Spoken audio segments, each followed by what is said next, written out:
So let's talk about claircognizance. That is clear knowing. So, and I have to say that sometimes people, will focus like, oh, I have this sense. I just see things. I guarantee you're getting it in more than one way, but perhaps you haven't really thought about how you're getting it. You haven't really isolated it. A lot of the time, things come to us, it's a gut feeling, and we'll talk about the feelings in a moment. But but with claircognizance, it's about that knowing. It's just like, well, I just know that this is true, or I just know that this is the case. And it's like, how would I know that? And it's really coming in intuitively, but go with it. We don't rely enough, I think, on the messages that come in that way. So this can be truths or premonitions that are coming in with no practical explanation. It can feel like a download of information from the universe. That's how it can feel like. This sense is associated with the crown chakra, which is right up on top here. That is a beautiful violet or purple color. Sometimes people see it as a white light as well. It's kind of got that divine white light with it as well. So you might see that. And also when you're seeing the aura, you might be seeing part of that as well. Clear quartz, fluorite, white, violet crystals, they are great for that. You will probably find a crystal shop in your area, and the people who are running it are pretty knowledgeable usually, so you can go and ask them, just say, hey, I'm wanting to work on this today, what would you recommend for me? And then just see what you're drawn to. Okay, so one thing I haven't kind of mentioned yet this morning is we've talked about the crystals, talked about the color a little bit associated with these different senses, but can't forget sound either. So sound and the musical notes also impact the chakras, and can help us work in opening, strengthening, and building on those areas. If you've ever heard Tibetan singing bowls, those are attuned to different chakras, you'll see, and have different musical notes.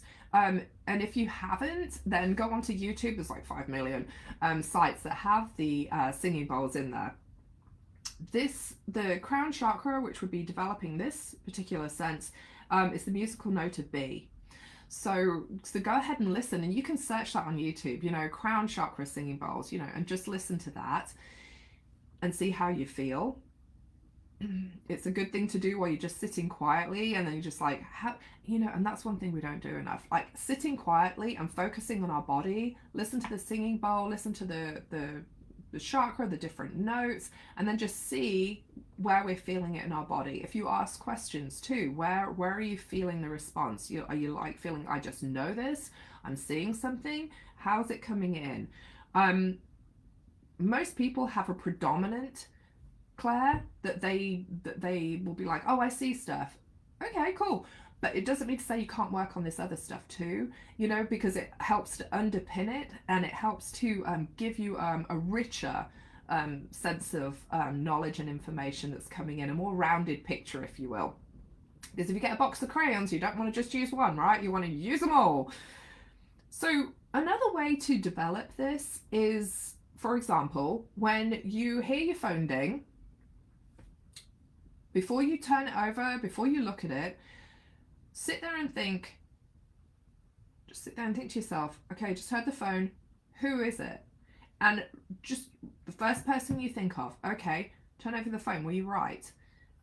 Because I guarantee once you start doing this on a more regular basis, when you hear that phone go, that person's name, or the picture of the person, or you might hear the person's name, however you're getting the information most strongly, I guarantee you will start getting that. So it's another way to build on that. Meditation, of course, is going to be a strong way to work on that knowing. When you look back at events in your life, You know, you can think about some of the significant things that have happened and think to yourself, did I have a sense of knowing about this? Did I, even though I was going through it, did I know it was going to be okay? Did I know there was going to be another opportunity? Like, where did those intuitive senses come in, and how can you build on that? Um, you know, I like to think with the clear knowing, with that claircognizance, it's it's a feeling more of reassurance. It's a feeling more that the universe has got a safety net for you. It's just like there's a clear knowing. There's a clear knowing. It's coming from somewhere else. I'm just feeling this, and there should be a sense of security with it too.